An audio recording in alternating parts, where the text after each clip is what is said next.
ओम स्थापकाय च धर्मस्य सर्वधर्मस्वरूपिणे अवतार वरिष्ठाय रामकृष्णाय ते नमः। जननीं शारदां देवीं रामकृष्णं जगद्गुरुं पादपद्मे तयो श्रित्वा प्रणमामि मुहुर्मुहुः। नमः श्री यतिराजाय विवेकानन्दसूरये सच्चित्सुखस्वरूपाय स्वामिने तापहारिणे। महापुरुष महाराजेर शिवानंद बाणी पाठ और आलोचना। बेलूर मठ 24 श्रावण शुक्रवार 9 আগস্ট 1929। आज स्वामी ज्योतिष्मरानंद मद्रास फिरिए जाइबेन। तिनी सकाले आसिया प्रणाम करिते महापुरुषजी सस्नेहे बोलेन, आज तो ज्योतिष्वर चलल। ए यात्राय अनेक दिन मठे छिले ठाकुरेर स्थाने। आमी आशीर्वाद करছি যেখানেই যাবে ঠাকুর তোমাদের সঙ্গে সঙ্গে থাকবেন। অন্য সময় উক্ত সন্ন্যাসীর সঙ্গে মঠ ও মিশন সংক্রান্ত অনেক গুরুত্বপূর্ণ কথা হইতে লাগিল। হইতে হইতে ক্রমে ঠাকুরের সঙ্গ শক্তির সম্বন্ধে মহাপুরুষজি বলিয়াছিলেন, সত্যমেব জয়তে নানৃতম। সত্যের জয় চিরকাল হয়ে আসছে, হবেও বাবা। এসব ঐশী শক্তির খেলা। ঠাকুর স্থূল শরীর ত্যাগ করে এখন এই সংঘের ভেতর রয়েছেন। এখন ঠাকুর আছেন সংঘরূপে। এ হলো স্বামীজির কথা। এই যে তোমরা সব ভক্তেরা দূর দূর শাখা কেন্দ্র হতে এসে একত্র হয়েছ, এর ফল অতি শুভ হবে। ঠাকুর যে এখনও সঙ্ঘকে রক্ষা করছেন এবং ভবিষ্যতেও রক্ষা করবেন, তা কখনো বা একটু নড়াচড়া দিয়ে তিনি জানিয়ে দেন। কিছু একটা কিছু হয়েছে আর কি। ওই জন্য মহারাজের সাথে কোনো সাধু কিছু আলোচনা করেছিল। মহারাজ স্পষ্ট বলে দিচ্ছেন, ঠাকুর স্থূল দেহ ত্যাগ করে এখন সূক্ষ্মরূপে সংঘের মধ্যে বিরাজ করছেন। এখন রক্ষা করছেন, ভবিষ্যতেও করবেন। এ হচ্ছে মহারাজের কথা। কিন্তু মাঝে মাঝে কখনো একটু নাড়াচড়া দিয়ে তিনি জানিয়ে দেন উনিই দেখছেন। কেন আমরা সব ভাবি তো আমরা করছি। এই জন্যে আমাদের এই জানাবার জন্যে ঠাকুর মাঝে মাঝে একটু ছোট্টখাটো একটু ঝাঁকুনি দিয়ে দিলেন, তাহলে আমরা বুঝতে পারি না আমরা নয়, উনি করছেন। স্বামীজি নিজে ঠাকুরের নির্দেশ মতো এই সঙ্গ সংগঠন করেছেন, আর তার উপর তার উদার ধর্ম ভাব সমগ্র জগতে প্রচারের বিরাট দায়িত্ব এই সংঘের উপর ন্যস্ত করে গেছে। কেউ সংঘের অনিষ্ট করতে পারবে না, নিশ্চিত যেন। যদি কেউ কখনো অন্যরকম মতলব নিয়েও আসে, তাহলে ঠাকুর তাদের মনের গতি ফিরিয়ে দেবেন, সকলকে তিনি বুঝিয়ে দেবেন, এমনকি নানা প্রতিকূল অবস্থার মধ্যে ফেলেও। বলছে, কেউ অন্যরকম মতলব নিয়ে আসে, তাদের মনের গতি ফিরিয়ে দেবেন, বুঝিয়ে দেবেন, এমনকি নানা প্রতিকূল অবস্থার মধ্যে ফেলেও। ক্ষুদ্র বুদ্ধি মানুষ তো ভুল করবেই, কিন্তু তিনি সকলকেই কৃপা করেন। পাপী তাপী কেউ তার কৃপা হতে বঞ্চিত হয় না। স্বামীজি বলেছেন, আচণ্ডালা প্রতিহতরেও यस्य প্রেম প্রবাহ ইত্যাদি। তিনি সকলকেই ক্ষমা করেন। আচণ্ডালে কৃপা করার জন্যে তো তিনি এই রামকৃষ্ণ রূপ ধারণ করে এসেছিলেন। তোমরা তো পড়ছ শ্রী শ্রী যীশুখ্রিস্টের কথা। যারা তাকে ক্রুশবিদ্ধ করে মেরেছিল, তাদের জন্যও তিনি ভগবানের নিকট কাতর প্রাণে ক্ষমা ভিক্ষা চেয়েছিলেন। প্রভু, এদের ক্ষমা করো, এরা কী অন্যায় করছে তা জানে না। সেই পরব্রহ্মই ইদানীং রামকৃষ্ণ রূপে এসেছে। আমরা তো স্বচক্ষে দেখেছি তার কি অসীম দয়া, কি অদ্ভুত ক্ষমা। ঠাকুর তো ওইরকম না। একবার এমন ঘটনা হয়েছিল, উনি হয়তো রানী রাসমণির ওখানে গিয়েছিলেন, বোধহয় তখন মথুরবাবু টাবু ছিলেন না। তখন ওদের যে কুলগুরু ওখানে উপস্থিত ছিলেন। উনি ভেবেছিলেন ঠাকুর নানান রকম কিছু একে মথুরবাবুকে হাত করিয়ে নিজের মতন নানা রকম চালাচ্ছেন, তার সাথে অনেক কিছু টাকা পয়সা নিচ্ছেন, এইসব নানা রকম ভুল ভ্রান্তি তার ভাবনা। সে বারবার ঠাকুর জিজ্ঞেস করছে, বলো তুমি কি করলে, কি বশীভূত করলে? ঠাকুর তো কিছুই জানেন না, কিছুই বলতে পারছে না। এমন মানে ঠাকুরকেও লাত মেরে ফেলে দিল, ঠেলে দিল, এইসব। যদি মাতৃবাবুকে বলতো না, তার একদম শিরচ্ছেদ হয়ে যেত, মুন্ডপাত করে দিতেন। কিন্তু ঠাকুর চুপচাপ সহ্য করে নিলেন। পরে কোনো অবসরে কাউকে একটা উনি ব্যক্ত করলেন আর কি। তারও এরকম কোনো কিছু এই ছিল না। অদ্ভুত ক্ষমা। আর মা, তার তো তুলনাই হয় না, সাক্ষাৎ জগদম্বা। এমনও শুনেছি একজন এসে মায়ের কাছে এক ছেলের নামে বলেছিল যে সে অশ্রাব্য ও মহাঘৃণ্য অপরাধ করেছে। মা খুব গম্ভীরভাবে সব শুনলেন।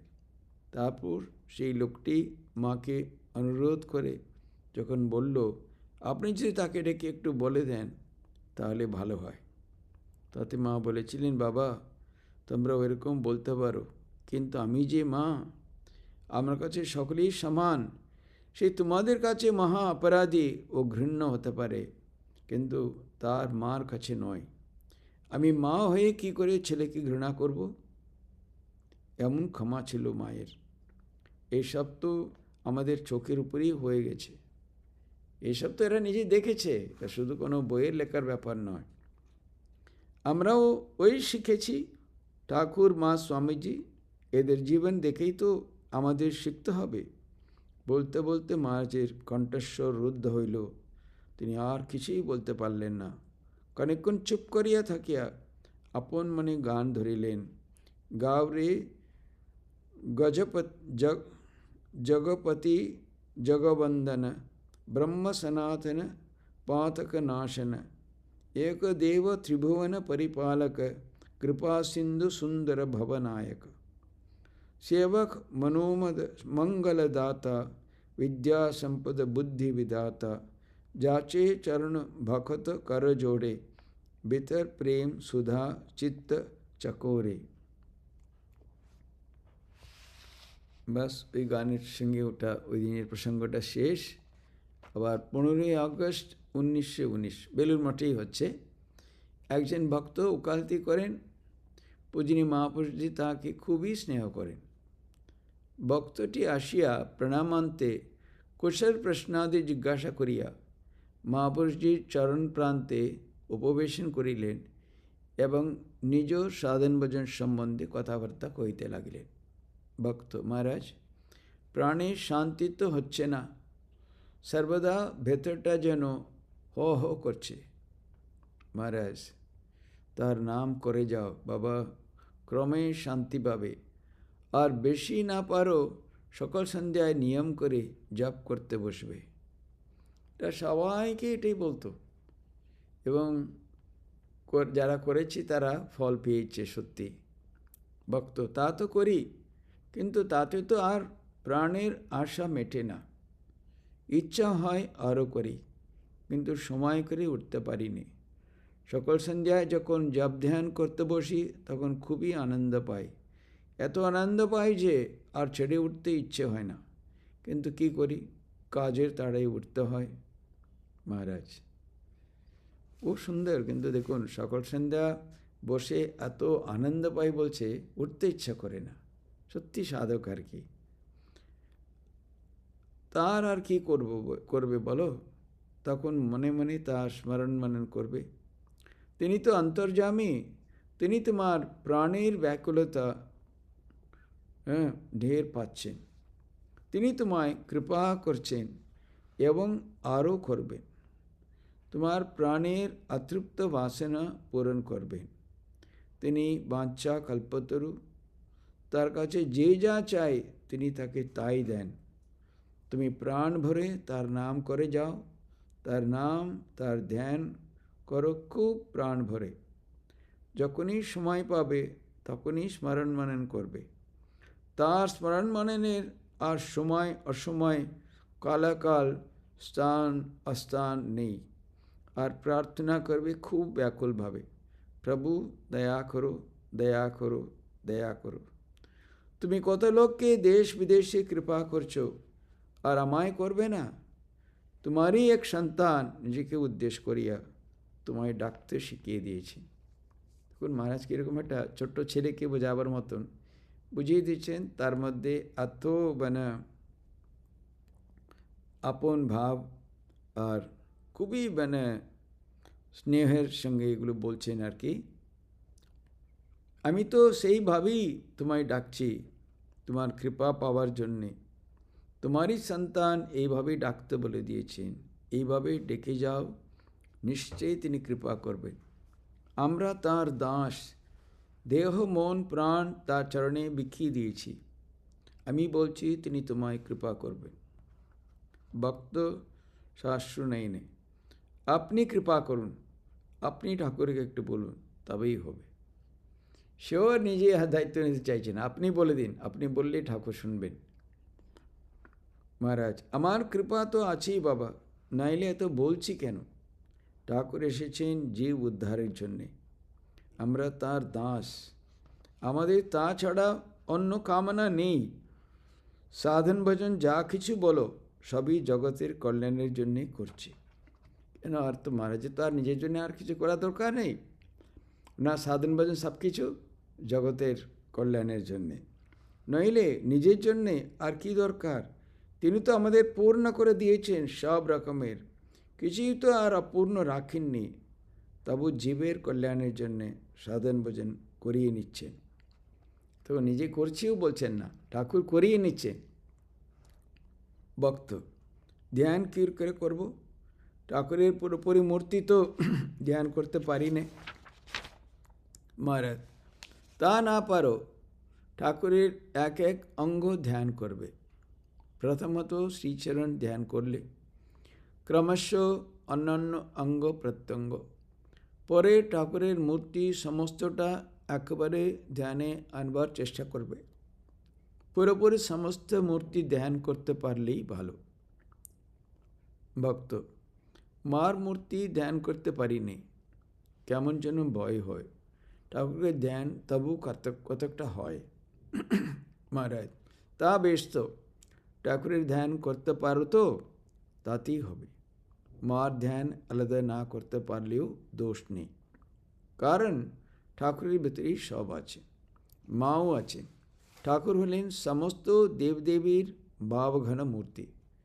আমরা পুজোতে সবসময় এই ব্যবহার করি না, সর্বদেব দেবী স্বরূপায় শ্রীরামকৃষ্ণায় নমঃ বলে। এই যাবৎ যত দেবদেবী হয়েছেন এবং ভবিষ্যতে আরও যত দেবদেবী হবেন, সে সমস্তই ঠাকুরের ভিতর রয়েছেন। অতএব ঠাকুরকে ধ্যান করলেই সকলকে ধ্যান করা হলো। অবশ্য এই কনসিয়াসনেস জ্ঞান ভেতরে থাকা চাই। ঠাকুরকে করলে অন্যদের হয় এটা ভেবে যদি করে, তাহলে তার ধ্যানটা ঠিক ওইভাবে হবে আর কি। ভক্ত জপ কীভাবে করব মহারাজ? মহারাজ জপ মনে মনে করাই সর্বশ্রেষ্ঠ। মালা জপে শালা, কর জপে ভাই, মন মন জপে তো বলিহারি যাই। এই মন মন জপেই সর্বোৎকৃষ্ট। মালা জপ বা কর জপ করতে গেলে সংখ্যা রাখবার দিকে একটু নজর থাকে, তাতে 16 আনা মন জপের দিকে দেওয়া যায় না। কনসেন্ট্রেশনে একাগ্রতার একটু ব্যাঘাত হয়। খুব প্রেমের সঙ্গে নাম করবে, সংখ্যায় কি আসে যায়? একই বাজারের জিনিস যে এত টাকা এত দাম, সেই টাকা গুণে দিয়ে জিনিস কিনে নিয়ে এলাম। ভগবান দেখেন ভাব, তিনি দেখেন প্রাণের টান। তো মহারাজ তো খুবই মানে এই বদলোক আর একটু করে সাধন ভজন করে একটু এগিয়েছেন বলে এরকম বলছেন।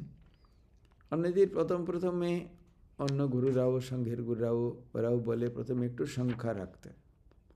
সংখ্যা রাখলে কি হয়, হয়তো এরকম সম্পূর্ণভাবে ডুবে যাওয়া যায় না জপে, কিন্তু অন্তত মনটা ওটাতেই থাকবে। তো অনেক সময় এমনি জপ করতে বসেই মন সম্পূর্ণভাবে অন্য জায়গায় চলে যায়, জপই হলো না, সময় শুধু কেটে গেলো, এরকম হবে। অন্তত মালা নিয়ে বা কোনো একটা নির্দিষ্ট সংখ্যা করলে ততটুকু ওর মধ্যে মন রাখা যায় আর কি।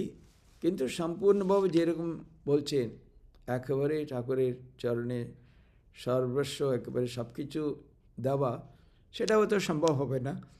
কিন্তু একবারে মন এদিক ওদিক চলে যাবে তাও নয়, তাই না? সংখ্যা রাখলে সুবিধা হচ্ছে কি, যতক্ষণ সংখ্যা রাখছি ওইটাতে কিন্তুটা কিছুটা থাকবে আর কি। সেই জন্যই বলছেন ভগবান দেখেন ভাব, তিনি দেখেন প্রাণের টান, তারপর যদি প্রেম হলো তবে আর কিছুরও দরকার নেই। আসল কথা তাই, আমরা তো ওই অবস্থায় পৌঁছইনি। প্রেমের সহিত একবার নাম করলে তো লক্ষ জপের চেয়ে বেশি হলো। একবার ঠাকুর ঘরে গেছিলে, না মহারাজ এবার যাব, নিশ্চয়ই যাবে, তার স্থানে এসেছ, আগে তার দর্শন করতে হয়, যাও ঠাকুর ঘরে যাও, করে বসে একটু জপ করো, আনন্দ পাবে। আমাদের ঠাকুর বড় জীবন্ত ঠাকুর, এখানেই তার বিশেষ প্রকাশ। অবশ্য তিনি সর্বত্রই আছেন, তবু এই স্থানে ও তার ভক্তদের ভেতর তার বিশেষ প্রকাশ। একটু প্রসাদ নিতে ভুলো না। এই জন্যে আমাদের মহারাজ এরকম মানে ঠাকুর জীবন্ত বেলুড় মঠে বিশেষ করে বড়রা সবাই বলেছেন, কেননা ওখানে ঠাকুরকে বেলুড় মঠে স্বামীজি নিজেই প্রতিষ্ঠা করলেন এবং ঠাকুর তাকে কথা দিয়েছিলেন, তুমি আমাকে কাঁধে করে যেখানেই নিয়ে যাবি ওখানেই থাকবো। সেই নিয়ে পূর্ণ মন্দিরের প্রতিষ্ঠা স্বামীজির সময় হয়েছিল। স্বামীজি যখন মঠে যে ভিত্তি প্রস্থান হয় ওই সময় কাঁধে করে ঠাকুরকে যে আত্মারামের কৌটো যে কলসি সেটা নিয়ে এসে সেটা উনি রেখে স্বামীজি নিজে পুজো করেছিলেন। অতএব ঠাকুর বেলুড় মঠে বিরাজমান, এটার কোনো সন্দেহ নেই। এরা আমাদের প্রেসিডেন্টরা সবাই এই কথাটা সবসময় বলে।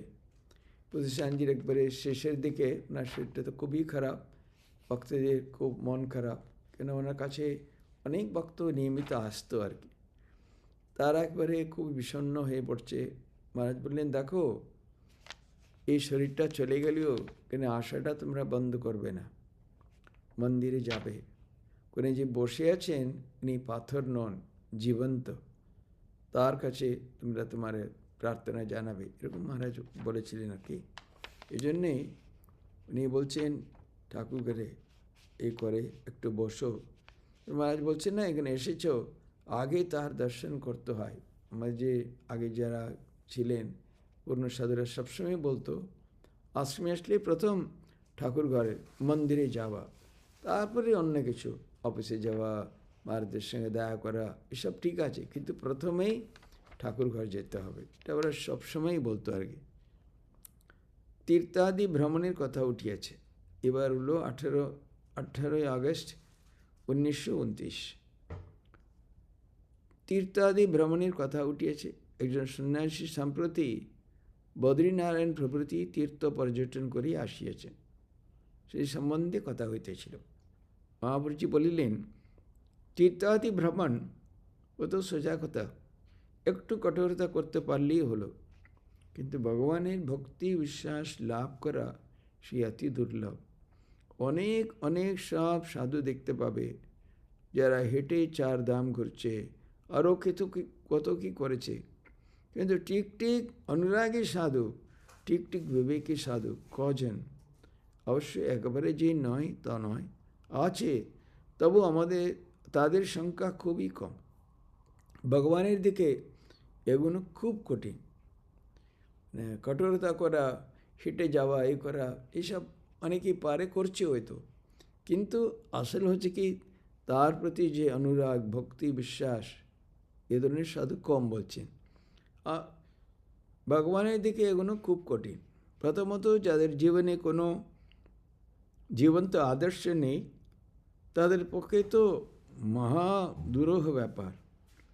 ভাগ্যক্রমে কোনো আইডিয়াল পার্সোনালিটির আদর্শ মানবের টাচে সংস্পর্শে যদি আসে তো কতকটা সোজা হয়, নইলে জীবনে লক্ষ্য স্থির করে সেদিকে এগোতে লোক বড় একটা পারে না। জীবনের আদর্শ ঠিক করতে পারলে তখন আস্তে আস্তে ভগবত কৃপায় সেদিকে এগোতে অবশ্য সবই নির্ভর করে তার কৃপার উপর। আমরা খুব ফর্চুনেট, ভাগ্যবান যে এত বড় এক পার্সোনালিটির মহামানবের টাচে সংস্পর্শে এসেছিল। ভগবান লাভ করতে হলে কী কী করতে হয়, ভগবান লাভ হলে মানুষ কেমন হয়, এসব নিজের জীবনে দেখেছি। তিনি যুগাবতার হয়ে এসেছিলেন এবং কৃপা করে আমাদের সঙ্গে করে এনেছিলেন। এ কি কম সৌভাগ্যের কথা! আমরা স্বয়ং ভগবানের ডাইরেক্ট টাচে সাক্ষাৎ সংস্পর্শে এসেছি। আমরা তাকে দেখেছি, তার আদর্শে জীবন গঠন করেছি। আমাদের পক্ষে ভগবান লাভের রাস্তা খুব সোজা হয়ে গেছে। আমরা ধন্য। আবার যারা ঠাকুরকে দেখেননি, তার পুত্রের সঙ্গে লাভ করতে পারেননি, কিন্তু আমাদের দেখেছে, আমাদের ভিতর দিয়ে ঠাকুরকে ধরবার ও বোঝবার চেষ্টা করেছে, তারাও জগতের কোটি কোটি নরনারীর চেয়ে বেশি ভাগ্যবান। আমরা তাকে দেখেছি, তার সংস্পর্শে এসেছি, তাদের দ্বারা আমাদের জীবন গঠন হয়েছে। আমাদের জীবন তো একেবারে অতি অদ্ভুত সুন্দর, আমরা মহাভাগ্যবান। কিন্তু বলছেন তারা ঠাকুরকে দেখেননি, দর্শন করেননি, আমাদের জীবন দেখেছে, তারাও কোটি কোটি নরনারী থেকে ঊর্ধ্বে। বলছেন বাপরে বাপ, বেশি ভাগ্যবান। কি বলছো হে! স্বয়ং ভগবান নরদেহন ধারণ করে এসেছিলেন। এই তো সেই দিনের কথা। আমাদের চোখের উপর সব কাণ্ডটা হয়ে গেল। কি কঠোর সাধনার অগ্নি না তিনি প্রজ্বলিত করেছিলেন, এখনও তার আঁচ লোকের গায়ে লাগছে। এ কি খুব কম, কি কম যুগ! এ মহাপুণ্য সময়। এই যুগে যেই রামকৃষ্ণ নাম নেবে, তার জীবনকে আদর্শ করে ভগবান লাভের রাস্তায় এগোবে, তার পক্ষে সব সহজ হয়ে যাবে।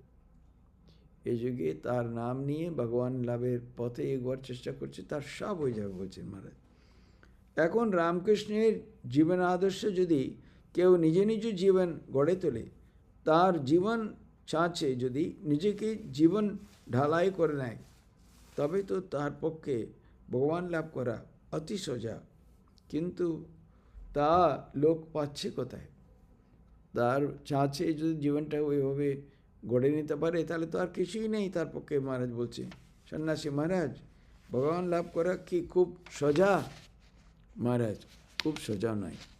এ বলিয়া গান ধরিলেন, শ্যামা মা উড়াচ্ছেন ঘুড়ি, ঘুড়ি লক্ষ্যের দু একটা কাটে, হেসে দাও মা হাত চাপড়ে। মনুষ্যানাম সহস্রেষু কশ্চিৎ এততি সিদ্ধে, এততামপি সিদ্ধানাম কশ্চিন মাম বেতি তৎপতঃ।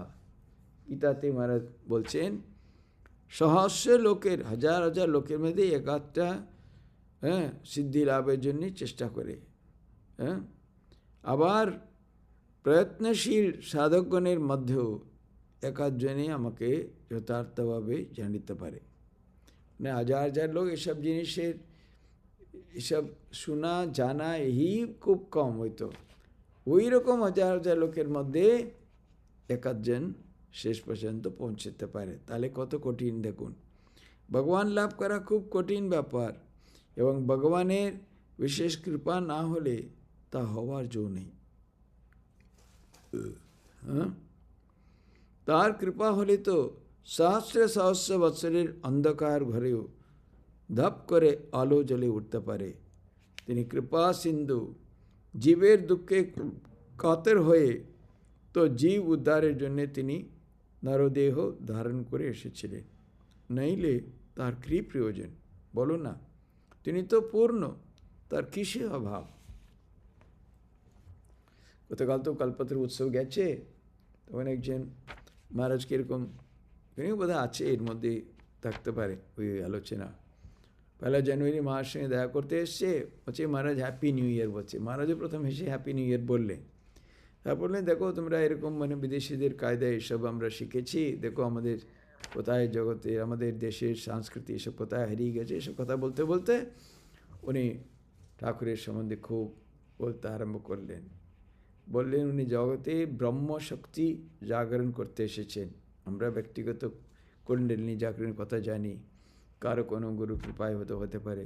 সারা জগতের কুণ্ডলিনীকে জাগ্রত করা, ব্রহ্মশক্তিকে জাগ্রত করা, যেই শক্তি দ্বারা এই বিশ্ব ব্রহ্মাণ্ড চালিত হচ্ছে, নিয়ন্ত্রিত হচ্ছে, সেই শক্তিকে জাগরণ করতে ঠাকুর এসেছেন, এরকম কথা বলছেন। বলতে বলতে ভদ্রলোক জিজ্ঞেস করলো, মহারাজ উনি তো ঠাকুর ওই দিন তো কল্পতরু হয়েছিলেন, বলছে ওই দিন তো উনি দু একজনকে ওরকম কৃপা করেননি।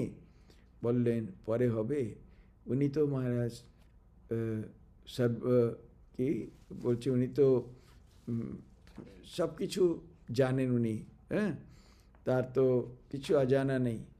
উনি ইচ্ছা করলেই মানুষকে উদ্বুদ্ধ করে তাদের আধ্যাত্মিক স্ফুরণ জাগৃত করে তাদের কৃপা করতে পারতেন। এরকম না করলে তাকে আমরা অহেতুক কৃপা সিন্ধু কী করে বলবো বলুন? হেতু কৃপা সিন্ধু মানে বিনা কারণ, বিনা হেতু সিন্ধুর মানে কৃপার সমুদ্র বা কৃপার সাগর আর কি। তাহলে সেই কথাটা কীভাবে বলা যাবে তার সম্বন্ধে? কেন উনি দু একজন এরকম বললেন? মহারাজ বললেন, দেখো তার সব কিছু জানা, উনি চাইলেই সব কিছু করতে পারেন, কিন্তু উনি তা করেন না। কেননা উনি যে নিয়ম করেছেন পারতপক্ষে ওই নিয়মটা উনি নিজেই লঙ্ঘন করেন না, যদিও উনি পারেন চাইলে। মানুষ সুন্দর উদাহরণ, একটা 5 বছরের ছেলে, ও ধীরে ধীরে ধীরে ধীরে বড় হবে। 5 বছরের অবস্থায় তাকে 25 বছরের ছেলের যদি আমরা ওই যুবক বানিয়ে দিই, ওটা কি ঠিক হবে? ও কি বাঁচবে? সেজন্যই উনি বললেন পারতপক্ষে উনি একটা নিয়ম মেনেই চলেন, ওইভাবেই করেন। তবে কোনো ক্ষেত্রে হয়তো ব্যতিক্রম হতে পারে, তো সাধারণত উনি একটা। তারপরে বলে উনি বলছো কি, উনি যে দেহ ধারণ করে এসেছিলেন, এর থেকে বড় কৃপা কী হতে পারে? মানুষের উদ্ধারের জন্যে, জীবের কৃপা করার জন্যে, জীবের প্রতি দয়া, জীবের প্রতি কৃপা করার জন্যে সেভাবে উনি দেহ ধারণ করেছে। তাহলে কখনো তাকে মানে তার কৃপা, তার এই সম্বন্ধে তুমি সন্দেহ করো না। কেননা এই জগতে এসেছেন, কী না কষ্ট পেয়েছেন শরীর ধারণ করে, এসব কেন? মানুষের কৃপা করার জন্যে। তাহলে তাকে অহেতুক কৃপা সিন্ধু বলবো না কেন? কেননা মানুষের কৃপা করার জন্যই তো উনি এসেছেন। এবার মহারাজ খুবই মানে আবেগ সহিত ওই দিন বলেছিলেন আর কি। সেই জন্য এখানেও বলছেন, জীব উদ্ধারের জন্য তিনি নরদেহ ধারণ করে এসেছিলেন, নইলে তার কি প্রয়োজন? বলো না, তিনি তো পূর্ণ, তার কিসের অভাব? বলছেন না, শ্রীকৃষ্ণ গীতা বলছেন, নমে পার্থাসি কর্তব্যম ত্রিশলোকেশু কিঞ্চন নানাবাপ্তম অবাপ্তব্যম বর্তেব চ কর্মণি। আমার ত্রিভুবনে আমার কিছু কর্তব্য বলে কিছু নেই, তবু আমি অবিরাম কাজ করে চলেছি। কেন? লোকের কল্যাণের জন্যে। তাহলে লোক অনুসরণ করবে, তাহলে কেউ ঠিক মতন চলবে না, তাদের জন্যে করি। আমার কোনো পাওয়া না পাওয়ার কিছুই নেই, আমার কিছু আশা কোনোটা পাবো এসব কিছুই নেই। নানা ভাবতব্য মা ভাবতব্য। সেভাবে বলছেন তার কি প্রয়োজন? তিনি তো পূর্ণ, তার কিসের প্রয়োজন? তাও উনি দেহ ধারণ করে এসেছেন মানুষকে উদ্ধার করবেন বলে আর কি। 27 সেপ্টেম্বর 1929, আজ দ্বিপাহারের একটু পূর্বে দক্ষিণেশ্বর হইতে শিবু দাদা ঠাকুরের ভাতৃপুত্র এসেছেন। তিনি মহাপুরুষ মহারাজকে মা কালীর প্রসাদ ও সিন্দুর দিয়া গেলেন। বিকালে বিশ্রাম আদির পর শিবুদাদা মহাপুরুষের সঙ্গে পুনরায় সাক্ষাৎ করিতে আসিয়াছে। মহাপুরুষজি তাহাকে পূর্ব নির্দিষ্ট আসনে বসিতে বলিয়া পরে বলিলেন, কাল তোমার কথা খুব ভাবছিলুম। দক্ষিণেশ্বরের কথা মনে হতেই সঙ্গে সঙ্গে তোমার কথাও মনে পড়ে গেল। তুমি ভক্তি করে মার সেবাটি করো কি না, তাই বিশেষ করে তোমার কথা মনে হয় শিবদাদা। তাই তো আপনার টানে এসে পড়েছি। আপনি টেনেছেন তাই এসেছি। খুব মানে রঙ্গরসিক ছিল আর কি। আপনার টানেই তো এসেছি। মানে তুমি দাদা খুব ভক্তি করে মার পূজাটি করো। ভক্তি বিশ্বাস না থাকলে খালি পূজাতে কিছুই হয় না। ভক্তি বিশ্বাসের জোরেই মৃন্ময়ী মূর্তি চিন্ময়ী হয়ে ওঠে। এই দেখো না, ঠাকুরের ভক্তির জোরেই দক্ষিণেশ্বরের মা জেগে উঠেছিলেন।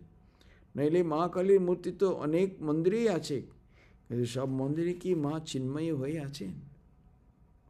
যারা এখনও মানে দক্ষিণেশ্বরে যায় বুঝতে পারে আর কি, কীরকম একটা জীবন্ত বিগ্রহ মতো। তোমরাও যদি খুব ভক্তি করে মার পূজাটি করো, তবে তো মা জাগরুক থাকবেন। ঠাকুর যে বংশে জন্মেছিলেন, তোমরা সেই বংশের লোক, তোমার কি কম? তোমাদের ভিতর সেই ঠাকুরের রক্ত রয়েছে, তোমাদের উপর মার বিশেষ কৃপা। দক্ষিণেশ্বরে মা কালী খুব জাগ্রত দেবী, ওখানে মার বিশেষ প্রকাশ।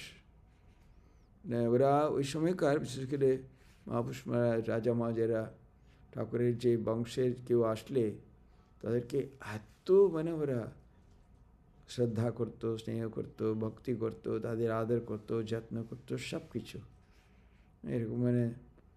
রাজা মহারাজের সময় এরকম রামলাল দাদার বোধহয় মেয়ে তার সুপরিবার টেবার নিয়ে এসছে। ওরা পূর্ণ মন্দিরে বসে আছে, পূর্ণ মন্দিরে বসে ওখানেই ওরা খাওয়া দাওয়া করছে। একজন ব্রহ্মচারী এসে দেখে ভীষণ রেগে গেল, এই মন্দিরে এরকম বসে খাওয়া দাওয়া করছে করে খুব ওদের বকে টকে ওখানে বেরিয়ে যেতে বললেন। কিন্তু মেয়েটি বলল, আমি দেখবো তোমার কি হয়, দেখো দেখো যা খুশি করো। ও তো জানে না, ওকে চলে গেল। বাস ও বাবাকে বলেছে, রামলাল দাদা সে রাজা মহারাজকে বললেন, রাজা এরকম হয়েছে।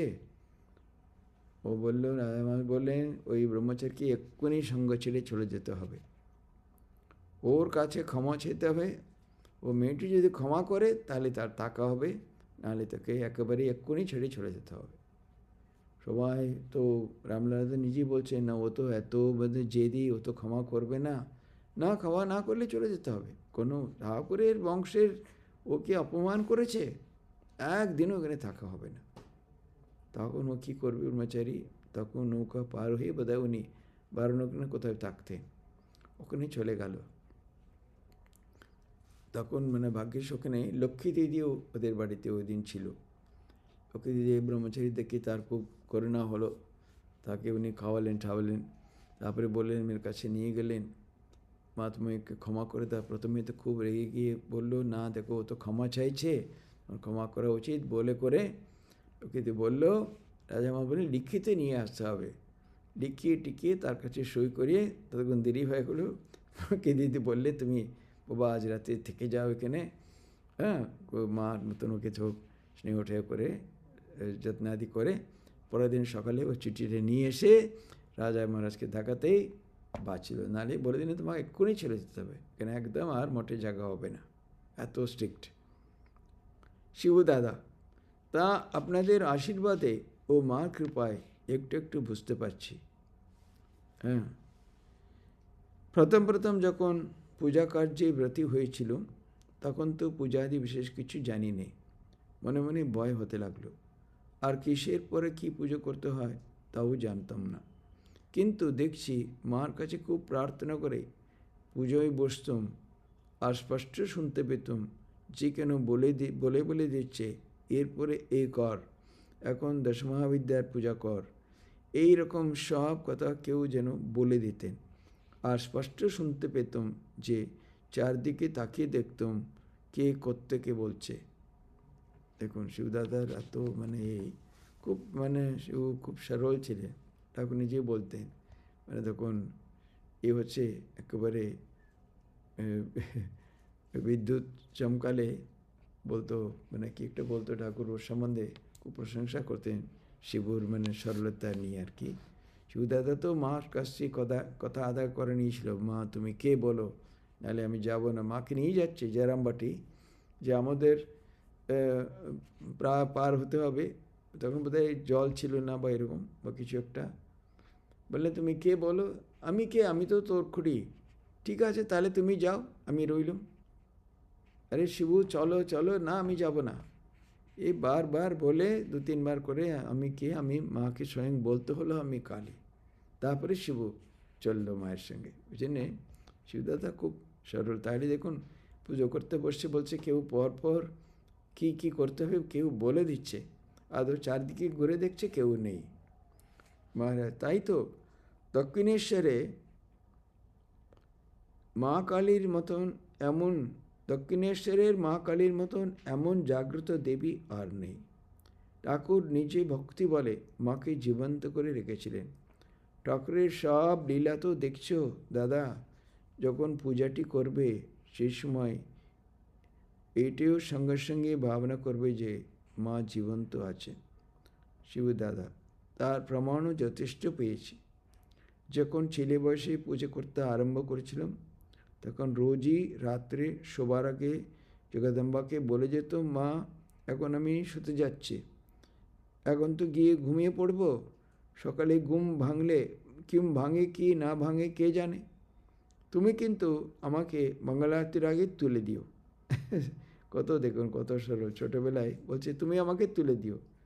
তা মা রোজই আমাকে ধাক্কা মেরে তুলে দিতে বলতেন, যা ওঠ, এবার মঙ্গলারতির সময় হয়ে এলো। আরও কত কি মা কৃপা করে দেখিয়েছেন। এই এক প্রকার অনেক কথাবার্তার পর শিবদাদা প্রণাম করিয়া বিদায় লইলেন, দক্ষিণেশ্বরে ফিরিয়া যাইবেন। তিনি চলিয়ে গেলে মহাপুরুষ বললেন, আহা, শিবদা কেমন সরল, ওর উপর মার খুব কৃপা আছে, সরল প্রাণে শীঘ্র মায়ের প্রকাশ হয়।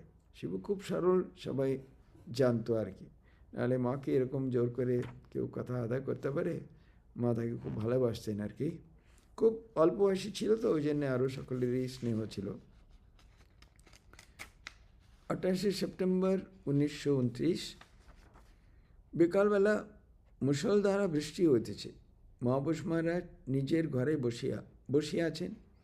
বাংলার কোনো এক বিশিষ্ট প্রতিষ্ঠানের 2 জন কর্মী ভক্ত অনেকক্ষণ যাবৎ তাহাকে দর্শন করিবার জন্য অপেক্ষা করিতেছে।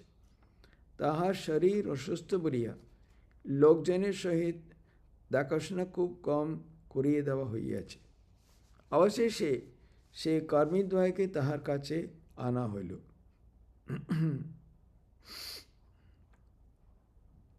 তাহারা প্রণাম করিয়া বলিল, মহারাজ, আপনার নিকট কিছু উপদেশ নিতে এসেছি।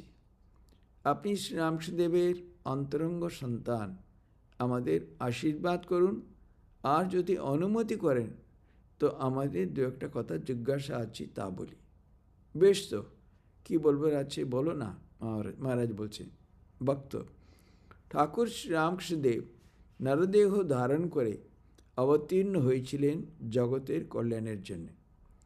স্থূল শরীরে বর্তমান থাকাকালে তিনি অন্তরঙ্গ ভক্তদের দিয়ে একটা সংঘ বা গ্রুপ তৈরি করেছিলেন এবং তার সমগ্র জীবনের সাধন লভ্য সমস্ত শক্তি যেন সেই সংঘের মধ্যে নিহিত করে দিয়েছিলেন।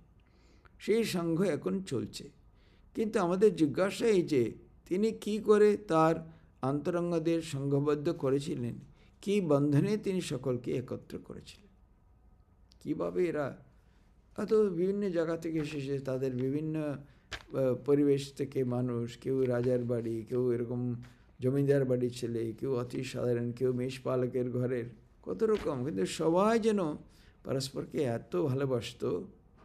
মহারাজ বলছেন, প্রেমই একমাত্র বন্ধন। তিনি প্রেম সূত্রে সকলকে একত্র গেঁথে রেখেছিলেন। আমরা সকলেই তার প্রেমে আকৃষ্ট হয়ে, তার ভালোবাসায় মুগ্ধ হয়ে তার কাছে এসেছিলাম এবং পরপর একত্র হয়েছিলাম। তার এত ভালোবাসা ছিল যে তার তুলনায় পিতা মাতা প্রভৃতি আত্মীয় স্বজনের ভালোবাসা অকিঞ্চিতকর বলে মনে হতো। এখনও তার সেই সংঘ প্রেমের দ্বারাই চালিত হচ্ছে, কারণ প্রেমেই একমাত্র কমন কার্ড, সংযোগ সূত্র, যার দ্বারা সকলে একত্র গ্রথিত হয়ে সঙ্গবদ্ধ হয়ে আছে। তো ওদের ভালোবাসা এমন, সেই জন্যই তো এরকম, মানে তারা একসাথে, ঠাকুর মা তাদের মায়ের এরকম যে বিরজানজি তো খুবই ছোটোবেলায় এসেছিলেন মঠে, 16-17 বছরে এরকম যোগদান করেছিলেন। একবার শরৎ মায়ের সঙ্গে ও গিয়েছিলেন, কয়েকদিন ছিলেন ওরা, তারপরে সকলে এদের বারবার ম্যালেরিয়া এসব হতে লাগলো। তখন কোনো মতে মা তো যেতে দেবেন না, এরা দিক করলে না, যাবোই যাবো, আমরা আজ যাবো। যেদিন বললো ওই দিন সকাল থেকে মার একদম চোখের জল কোনো রকমে। তারপরে এরা যখন বেরোবে, গরু গাড়ি তখন চলতো, গরু গাড়ি দিয়ে এরা এগোচ্ছে, মা পিছনে পিছনে আসছে, এরা যতই বারণ করছে শুনছেন না, চোখের জল। অনেক দূর হেঁটে আসলে তারপরে গরু গাড়ি জয়রামবাটি থেকে বেরিয়ে যে একটা মোড় নিয়ে আবার যাচ্ছে অনেক দূর, মা কিন্তু তাকিয়ে রয়েছে। ব্রিজানজি তখন তো মানে কালীকৃষ্ণ সন্ন্যাস হয়নি, তখন বলছে উনি নিজের মায়ের খুব স্নেহধন্য ছিলেন, স্নেহের পুত্র ছিলেন আর কি, কেন খুব ছোট ছিলে, মার খুব ভালোবাসা। তো মা আমায় খুব ভালোবাসেন ভাবতো, বলতো আমি ভাবতাম আমার আমার মা আমাকে খুব ভালোবাসেন। মায়ের ভালোবাসা কোথায়, এর সামনে কোনো তুচ্ছ। একবার যে প্রথম সাক্ষাৎকার পরে মার এত ভালোবাসা, সে বলছে আমি ভাষায় বলতে পারবো না। তো কালীকৃষ্ণ তো খুবই মানে মায়ের স্নেহতে একদম অভিভূত, বলছেন এরকম ভালোবাসা চিন্তাই করা যায় না। বলছে মা সেরকম মানে যতদূর এরা যাচ্ছে উনি দাঁড়িয়ে দেখছেন সজল নয়নে, সেই আর কি। ওই জন্যে এ সঙ্ঘের ওটাই মূল স্তম্ভ, যে ভালোবাসা, সেভাবে এটা গড়ে উঠেছে। যতদিন ওইভাবে থাকবে আর সুবিধা নেই। তাই মহারাজ বলছেন আর কি, ভক্ত আচ্ছা, যে প্রেম শক্তির ডোরে ঠাকুর আপনাদের সকলকে একত্র করেছিলেন এবং আপনাদের ভেতর যে প্রেম শক্তি ঠাকুর দিয়েছিলেন, সেই প্রেম শক্তি তো কালপ্রবাহে হ্রাসপ্রাপ্ত হচ্ছে এবং হবেও। এখন সেই শক্তির অখণ্ডত্ব কী করে রক্ষা করা যাবে? কী উপায়ে সেই শক্তিধারাকে বহুকাল জগতের কল্যাণের জন্যে অবিচ্ছিন্ন ও অব্যাহত রাখা যায়? মানে একবারে দারুণ ভালো প্রশ্ন করেছে। মানে উনি তো এরকম প্রেম শক্তি, প্রেমের যে দড়ি দিয়ে আপনাদের সকলকে বেঁধেছিলেন, একত্র করেছিলেন বটে, কিন্তু সেই তো মানে কালের প্রবাহে তার তো ধীরে ধীরে তার হ্রাস প্রাপ্তি মানে কমে যাচ্ছে, হবেও। এবং সেই শক্তিকে কিভাবে অখণ্ড রাখবো আমরা, কী করে রক্ষা করা যায়? কেননা সেই শক্তির ধারাকে বহুকাল জগতের কল্যাণের জন্যে অবিচ্ছিন্ন অব্যাহত কী করে রাখা যায়? খুব সুন্দর প্রশ্ন। এই প্রশ্নের জবাব আমরা আগামী পরবর্তী ক্লাসে দেখব। ওটা খুব সুন্দর প্রশ্ন করেছে। অতএব মানে এই সঙ্ঘের মূল স্তম্ভ হচ্ছে ওই প্রেম, ভালোবাসা। না বরাবর এরকম ওই সময় তো এরকম এত বয়সেরও কোনো বিধি নিয়ম তো ছিল না। এমনকি কেউ কেউ বিবাহিত ওরা নিত, কেননা ওরা জানতো, ওদের ভিতরটা দেখতে পারতো ওরা কত বড় ত্যাগী পুরুষ, বিবাহ হয়েছে বটে।